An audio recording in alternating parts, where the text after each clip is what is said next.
Hola, saludos, bendiciones. Qué bueno verles nuevamente o que ustedes nos vean a nosotros. En realidad, en el espíritu estamos unidos y somos una sola familia. Bendiciones y nuevamente listos para estudiar la palabra de Dios. Seguimos en el Evangelio de Mateo y ahí vamos a continuar.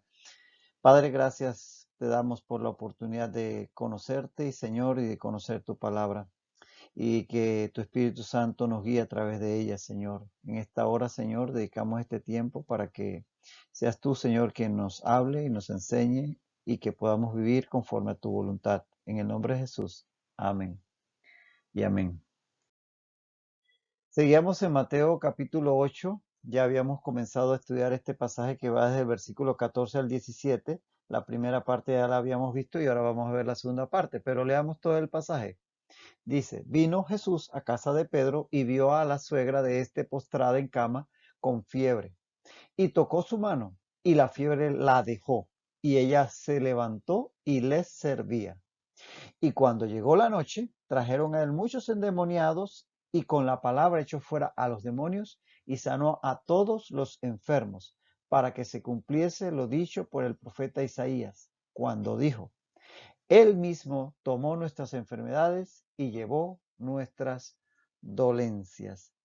Ya habíamos visto la parte de la sanación de la suegra de Pedro. Ahora vamos a ver la segunda porción de este pasaje. Dice que cuando llegó la noche trajeron a él muchos endemoniados y con la palabra echó fuera a los demonios y sanó a todos los enfermos. Está ahí Jesús en casa de Pedro, ha sanado a su suegra, ella les comienza a servir posiblemente la cena o algo como eso, y entonces ahí se da este evento. Según Marcos 1.29, según Marcos 1.29, dice que Jesús venía en realidad de la sinagoga con sus discípulos. Eso nos indica que era día de reposo. Fíjate que Marcos 1.29 dice, en este mismo contexto de este pasaje, dice, al salir de la sinagoga, vinieron a casa de Simón y Andrés. Es decir, que cuando llegan a casa de Simón, o sea, de Pedro y Andrés, su hermano, y ocurre la sanidad de la suegra de Pedro, ellos venían de la sinagoga. ¿Y cuando iban a la sinagoga los judíos? El día sábado, el sabbat. Por tanto, era día de reposo. Entonces, esto es importante para entender ahora lo que sigue a continuación. Las personas tenían que, siendo día de reposo, tenían que esperar a que terminara el día para poder traer sus enfermos, para poder cargarlos en camillas, para poder procurar que fueran sanados. Según la ley, en el día de reposo no se puede hacer nada de eso. De hecho, Jesucristo tuvo, recordarán, conflictos con algunos escribas y fariseos porque precisamente sanó a algunas personas en día de reposo. Por eso los judíos de ahí de Capernaum, sabiendo ya de que Jesús había sanado y hecho otros milagros, eh, entienden que es una oportunidad para llevar a sus familiares ante él y que fueran sanados, como efectivamente lo van a hacer. Pero respetando el día de reposo, repito, con el hecho que venían de la sinagoga, Jesús y sus discípulos indica que era día de reposo, día de reunirse en la sinagoga. Por tanto, esperaron que terminara el día. Y cuando terminaba el día para los judíos, terminaba prácticamente al anochecer, aproximadamente a las 6 de la tarde, pero específicamente al anochecer. Y ustedes saben que dependiendo de la época del año se anochece, perdón, más tarde o más temprano. Según los escritos rabídicos, se finalizaba el día cuando había suficiente oscuridad como para distinguir dos estrellas en el cielo. Con que usted pudiera ver dos estrellas en el cielo ya se consideraba de noche. Será como que una norma que tenían los rabinos. Porque el día judío comenzaba a las 6 de la tarde del día, en este caso el Sabbat, comenzaba al atardecer del día viernes y finalizaba al atardecer del día sábado. No es como nosotros que contamos los días desde las 12 y un segundo de la medianoche. No, ellos comenzaban prácticamente, hoy día sería a las 6 de la mañana, perdón, a las 6 de la tarde y terminaría a las 6 de la tarde. Por eso es que ellos trajeron a las personas al anochecer, o sea, cuando llegó la noche porque haciendo sabbat, día de reposo, no podían hacerlo antes de que anocheciera, antes que finalizara el día de reposo según la ley. Y bueno, en este instante vemos cómo dice que Jesucristo, con solo el poder de la palabra, echó fuera a los demonios. Dice, y cuando llegó la noche trajeron a él muchos endemoniados y con la palabra echó fuera a los demonios. Es decir, que él le bastó solo con la palabra, no tuvo que hacer ningún aspaviento, ni tuvo que hacer algún tipo de movimientos extraños, nada, solo su palabra, porque Jesucristo es la palabra viva. Él es el logos, el verbo de Dios, es decir, logos que en griego significa palabra y que se traduce verbo, por ejemplo, en Juan 1.1, en Juan 1, versículo muy conocido, dice que en el principio era el verbo, es decir, la palabra, y el verbo era con Dios, y el verbo era Dios. De tal manera que Él es la palabra viva. Y de hecho, Él prácticamente es el poder que crea y sustenta todo. Dice en a Colosenses 1, 15 al 17, específicamente en el 16 de Colosenses 1, dice, porque en él fueron creadas todas las cosas.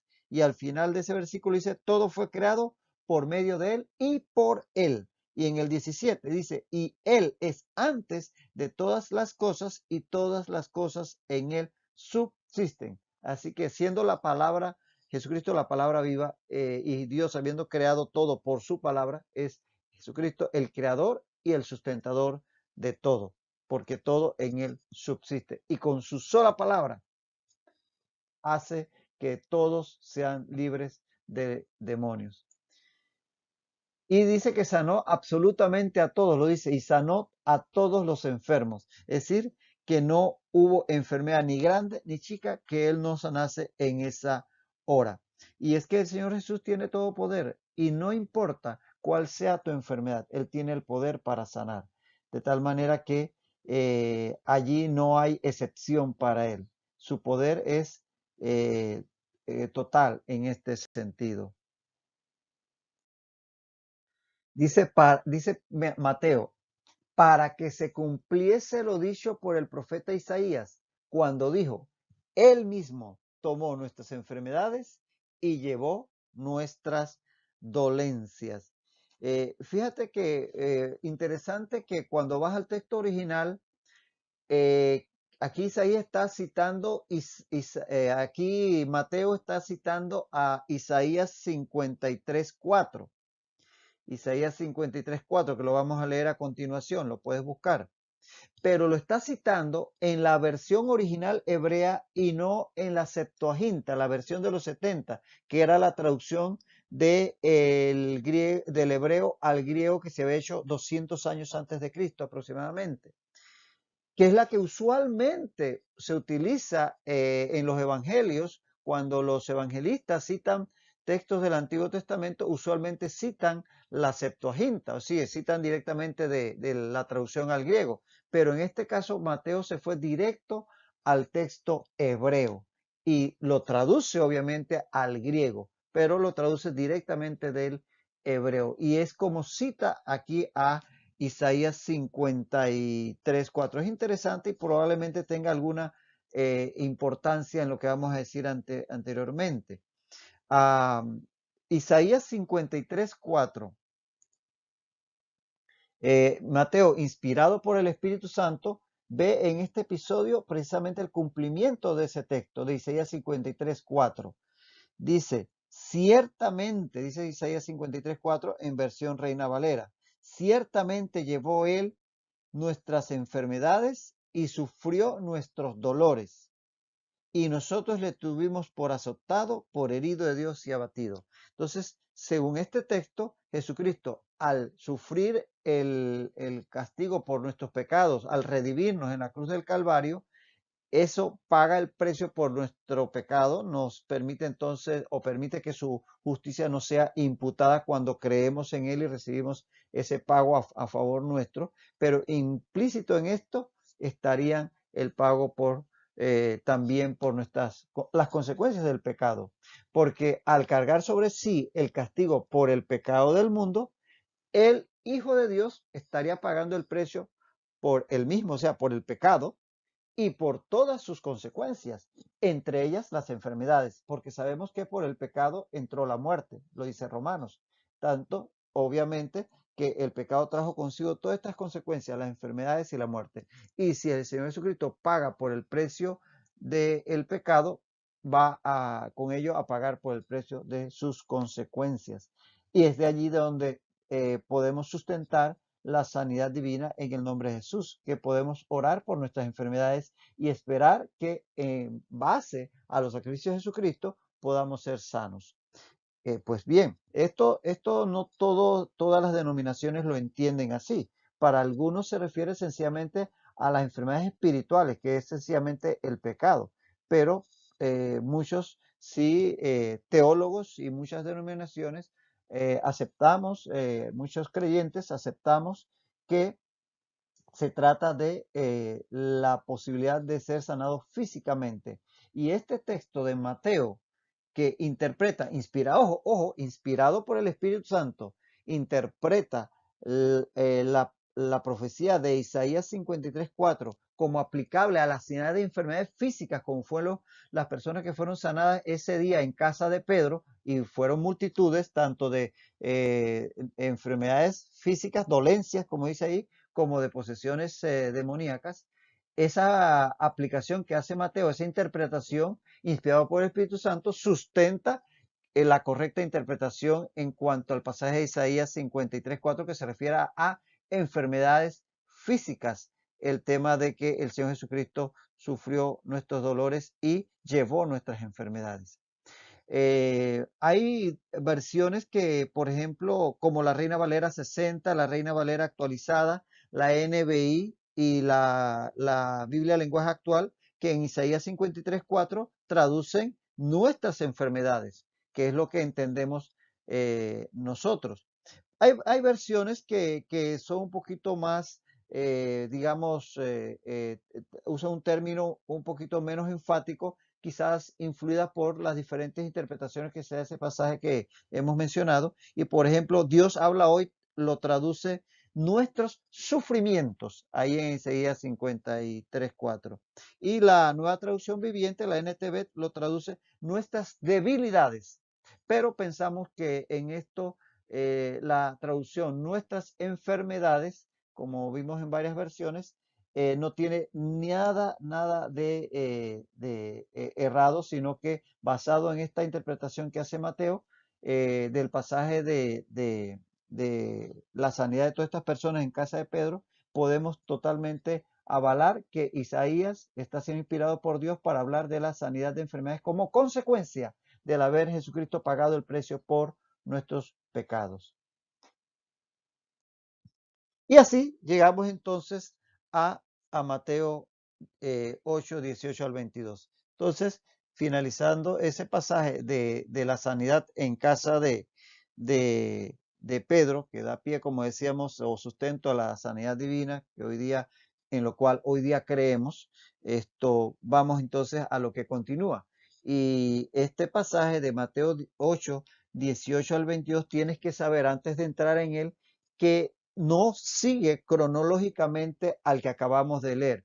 Mateo, como ya dijimos anteriormente, no ordena su evangelio de una forma tanto cronológica, sino más bien temática. Entonces, no necesariamente todos los textos van a ser cronológicamente uno a continuación de otro. Y este en particular, Mateo 8:18, no está cronológicamente a continuación de Mateo 8:17, para que lo tengas en cuenta y podamos seguir adelante. De hecho, este pasaje es paralelo para que lo anotes y lo puedas revisar aparte.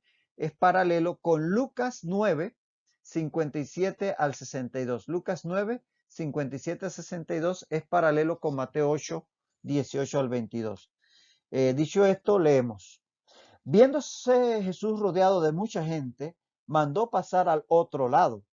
Y vino un escriba y le dijo, Maestro, te seguiré a donde quiera que vayas. Jesús le dijo, las zorras tienen guaridas y las aves del cielo nidos, mas el Hijo del Hombre no tiene dónde recostar su cabeza. Otro de sus discípulos le dijo, Señor, permíteme que vaya primero y entierre a mi padre. Jesús le dijo, sígueme y deja que los muertos entierren a sus muertos. Este, este pasaje, pues, como decíamos, debemos verlo no a continuación cronológicamente del anterior. Aquí dice que Jesús, viéndose rodeado de mucha gente, entonces mandó a pasar al otro lado.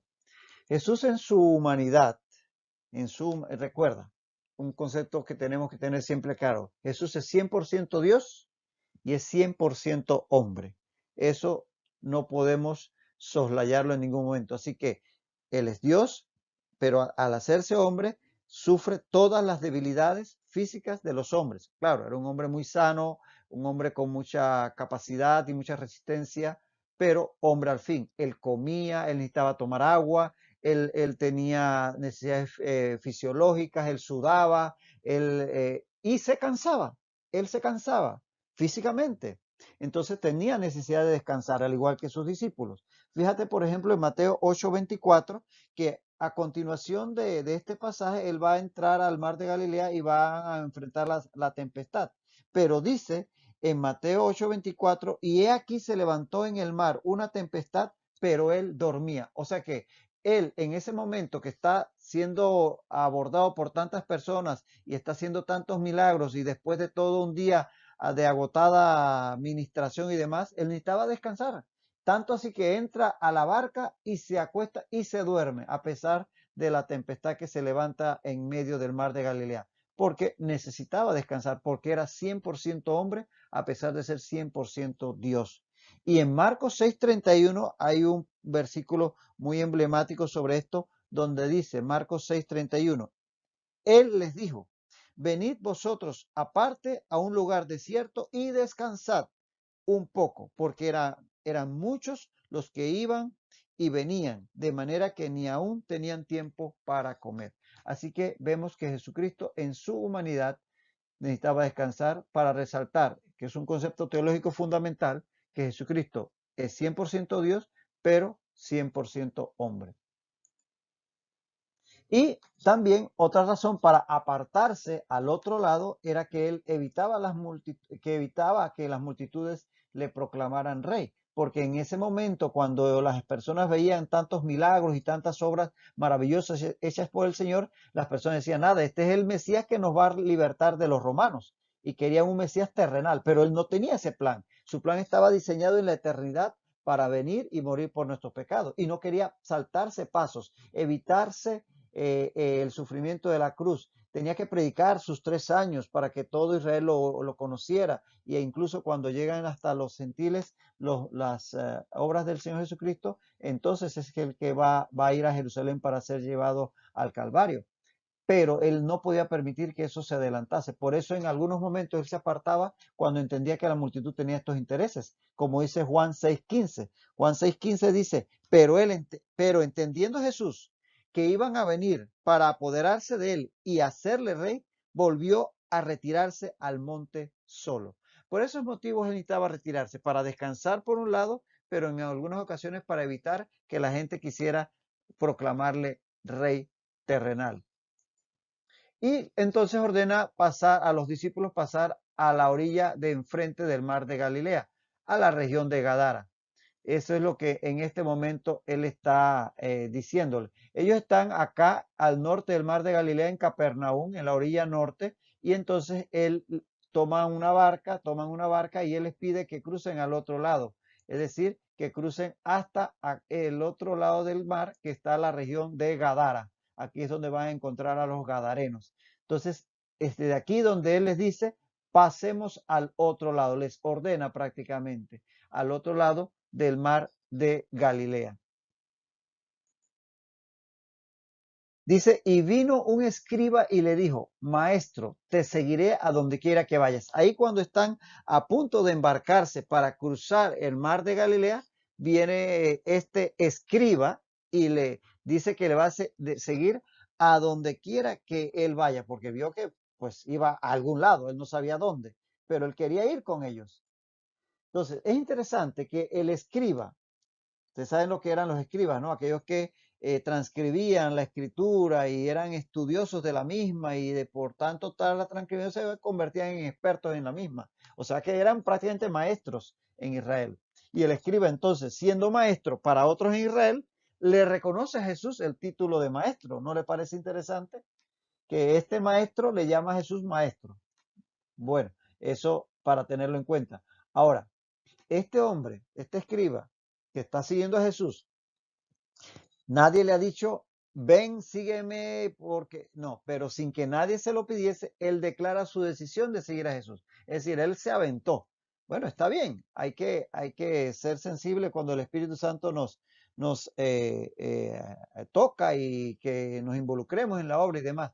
Pero da la impresión por la respuesta que le va a dar el Señor Jesucristo de que él lo hizo de una forma no meditada porque le expresa a Jesús el propósito de seguirle de forma ilimitada, a donde quiera. Yo voy contigo hasta el fin, algo así como cuando Pedro, ¿no? Señor, yo no te dejaré jamás, y después lo negó 3 veces. Es decir, que a veces nos pasa así, ¿no? A veces hacemos, damos cierta opinión así muy a la ligera. Y hay que tener cuidado con esas expresiones sin meditar, porque todo tiene un precio y el involucrarse en la obra va a tener un precio. Y si no es usted llamado por el Señor, que pone en su corazón ese deseo, tiene que tener cuidado de estarse lanzando en la carne. No digo que usted no se involucre en las cosas de Dios, pero digo que lo haga siempre sabiendo hacerlo de forma meditada, no de forma impulsiva y solamente emocional. Pero mire lo que le contesta Jesús. Las zorras tienen guaridas y las aves del cielo nidos, mas el Hijo del Hombre no tiene dónde recostar su cabeza. Aquí, evidentemente, Jesús conocía el corazón de este escriba, porque probablemente vio en ese corazón un deseo de seguirle quizás por la fama que estaba ganando Jesucristo, por verle realizar milagros y ver tanta gente que le seguía y que probablemente estaba lanzando un propósito de seguirle de forma impulsiva y no meditada. Y él que conocía el corazón de los hombres, como dice Juan 24-25, que dice que él no tenía necesidad de que nadie le diese testimonio del hombre, pues él sabía lo que había en el hombre. Él conociendo el corazón del escriba, entonces le hace ver que hay un precio que pagar para que no fuera tan aventado, como dirían algunos.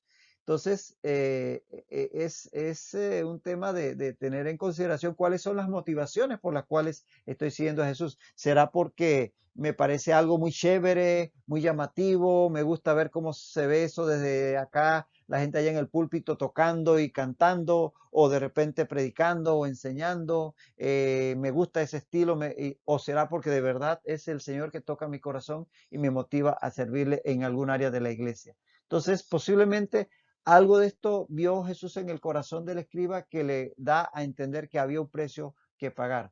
Y le advierte por eso que tendría un precio por seguirle. Y le dice, bueno, fíjate que yo no tengo ni dónde recostar mi cabeza, le dice el Señor Jesús en pocas palabras.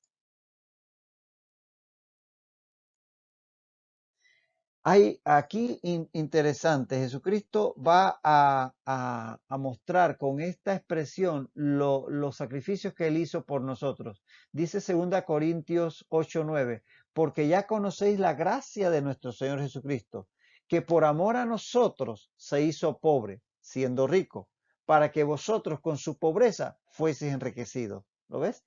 Él teniéndolo todo, siendo Dios, dice Filipenses que no escatimó el ser igual a Dios como cosa que aferrar, sino que se despojó.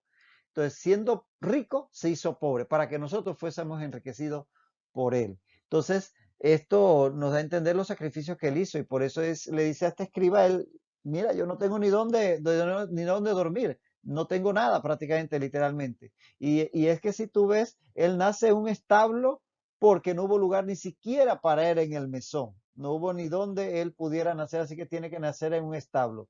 Él era hospedado en las casas ajenas, como aquí en la casa de Pedro acabamos de ver. No tenía casa, él salió de su casa, la casa de sus padres, a predicar el evangelio y de ahí no tuvo más casa que pudiera llamar propia. el aposento alto donde él tuvo la última cena fue prestado. La cruz donde lo crucificaron no era suya, era una cruz romana. Y al final fue sepultado en una tumba ajena. Solamente para resaltar algunos puntos que destacan que Jesucristo prácticamente materialmente en esta tierra no tuvo nada más que el vestido que llevaba puesto, sus sandalias, su túnica, y eso hasta al final se lo sortearon los soldados romanos. Entonces, eso te da a entender los sacrificios que hizo el Señor por nosotros. Y por eso le dice a este escriba, mira, físicamente, materialmente aquí yo no tengo nada que ofrecerte de este mundo, para que él no viviera engañado pensando que siguiendo a Jesús se iba a ser rico o famoso, como algunos a veces piensan que pueden lograrlo a través de involucrarse en la iglesia. No, sí, es bueno involucrarse, pero con la motivación correcta, no pensando en el dinero o la fama, lo cual es totalmente incorrecto. Y Jesucristo siempre fue honesto con sus discípulos, él nunca los engañó. Fíjate que hay varios pasajes que son dramáticos de cómo él les dice claramente que cuál era el costo de seguirle. Mateo 10, por ejemplo, 34 al 39 dice, no penséis que he venido a traer paz a la tierra, no he venido a traer paz sino espada, porque he venido a poner en disensión al hombre contra su padre, a la hija contra su madre y a la nuera contra su suegra. Los enemigos del hombre serán los de su casa. El que ama a padre o madre más que a mí no es digno de mí. El que ama a hijo o hija más que a mí no es digno de mí. Y el que no toma su cruz y viene en pos de mí no es digno de mí. El que haya su vida la perderá. Y el que pierde su vida por causa de mí la hallará. ¿Qué te parece? Como para animarte a seguirle, ¿verdad? Mateo 19, 16 al 21, dice en el 16, entonces vino uno y dijo, maestro bueno, ¿qué bien haré para tener vida eterna? Dice en el 17 final, si quieres entrar en la vida, guarda los mandamientos. Y dice en el 20, el joven le dijo, todo esto he guardado desde mi juventud, ¿qué más me falta? Dice Jesús en el 21, si quieres ser perfecto, anda, vende lo que tienes y dalo a los pobres y tendrás tesoro en el cielo y ven y sígueme. Y Juan 6, 66 al 67 dice que desde entonces, desde que les habló un poco fuerte acerca del tema de comer su cuerpo y tomar su sangre, dice, entonces muchos de sus discípulos volvieron atrás y ya no andaban con él. Dijo entonces Jesús a los 12, ¿queréis acaso iros también vosotros? Así les hablaba él. ¿También quieren irse? Váyanse. O sea, Jesús les hablaba directo, no les ofrecía un camino de rosas, les decía la verdad. En Juan 16, 1 al 3, dice en el 2, os expulsarán de las sinagogas y aún viene la hora cuando cualquiera que os mate pensará que rinde servicio a Dios. Y dice, en el mundo tendréis aflicción, pero confiad, yo he vencido al mundo. Entonces, como usted ve, Jesucristo siempre fue directo en explicarles el precio que tenían que pagar sus discípulos. Muy diferente a muchas personas que pretenden ganar multitudes vendiendo un camino de rosas. Como los políticos no le dicen a ustedes, inscríbanse en mi partido, voten por mí y yo los voy a poner a trabajar y ustedes van a sufrir y ustedes van a ser insultados. No, les dicen, voten por mí y todo les irá bien. Y yo les voy a hacer esto y les voy a dar esto y les voy a... Ojo, que incluso algunos predicadores caen en un evangelio como ese. Ven a Cristo y pare de sufrir. Ven a Cristo y todos sus problemas se acabarán. No, Jesucristo nos dio ejemplo siendo directo, porque había un precio que pagar. Obviamente que las ganancias al final son mucho mayores que el precio a pagar, pero él en todo momento, él les habló claro y directo de lo que había que hacer. Bueno, vamos a detenernos aquí porque ya definitivamente se acabó nuestro tiempo. Medita en este pasaje, vamos a seguir en él la próxima vez, así que quédate con estas palabras y medita en todo esto que hemos hablado. Que el Señor te bendiga rica y abundantemente.